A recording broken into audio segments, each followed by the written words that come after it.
हो साहेब करा.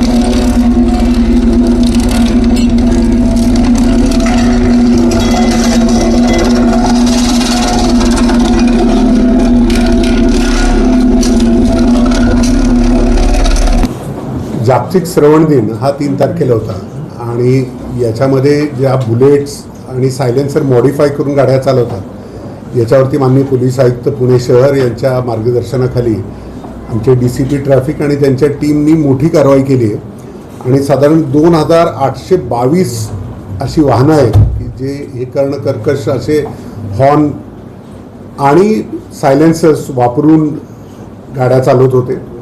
याच्याबद्दल बऱ्याच नागरिकांनी तक्रारीसुद्धा केल्या होत्या. रात्रीच्या वेळेला वृद्ध लोक, लहान मुलं, सध्या परीक्षेचं वेळ चालू असूनसुद्धा अशा गाड्या चालवल्या जातात. यासाठी एक कारवाई करण्यात आली ज्याच्यामध्ये 2822 गाड्यांवर कारवाई केली आणि जवळजवळ 900च्या आसपास सायलेन्सर्स पोलिसांनी काढून जप्त केले. आता यापुढे जाऊन जे लोक असे सायलेन्सर बसवतील त्या गॅरेजवाले किंवा दुकानवाले जे हे बसवतील त्याच्यावरती सुद्धा पोलिसांनी कारवाई सुरू केलेली आहे. काही दुकानांवरती याच्यापूर्वी कारवाई केलेली आहे. यानंतर आणखीन काही जणांवरती कारवाई करण्याचं नियोजन आहे. माझी विनंती आहे जे लोक असे एक्स्ट्रा नॉईज करणारे ज्याच्यामुळं करणं कर्कश अशा पद्धतीचे सायलेन्सर वापरतात त्यांनी खबरदारी घ्यावी. त्यांच्यावरती तर कारवाई होईलच, परंतु त्याबरोबर जे बसवणारे लोक आहेत यांच्यावरती सुद्धा कारवाई होईल. या व्यतिरिक्त ड्रंक अँड ड्रायव्हिंग ही एक मोठी समस्या असल्याचे पुढे येत होते आणि मागच्या 1 वर्षभराच्या कालावधीमध्ये साधारण 6700 इतक्या केसेस वर्षभरामध्ये केल्या गेल्या होत्या.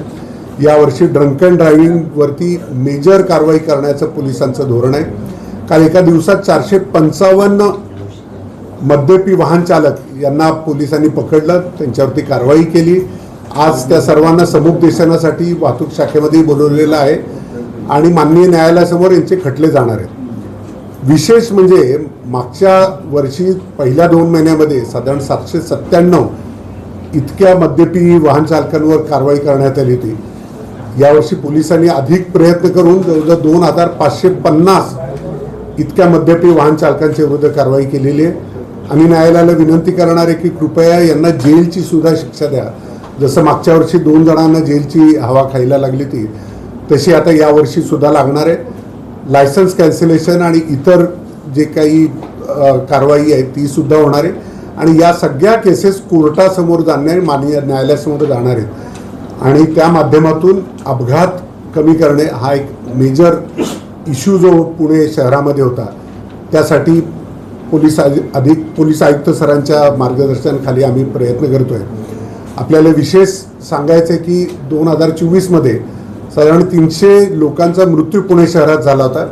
वाहतूक शाखेच्या अधिकाऱ्यांच्या प्रयत्नांमुळे मागच्या वर्षी साधारण 290पर्यंत हा आकडा गेला होता. म्हणजे साधारण 70 ते 80 डेथ्स कमी झाले होते. यावर्षी सुद्धा अशीच कारवाई पुढे चालू ठेवली जाणार आहे आणि पहिल्या 2 महिन्यात सुद्धा साधारण डेथच्या प्रमाणामध्ये घट होताना दिसते. माझी विनंती आहे नागरिकांना की कृपया वाहन दारू पिऊन चालवू नये. हा गंभीर गुन्हा आहे आणि याचे गंभीर परिणाम आपल्याला भोगावे लागतील. दिवसाच्या कुठल्याही वेळेला म्हणजे सकाळची वेळ असेल, दुपारची वेळ असेल, रात्रीची असेल किंवा अर्ली मॉर्निंगची वेळ असेल, कुठल्याही वेळेला ही कारवाई होऊ शकते. तर त्याच्यामुळं पुणे शहरात किंवा कुठेही तुम्ही दारू पिऊन गाडी चालवणं टाळावं.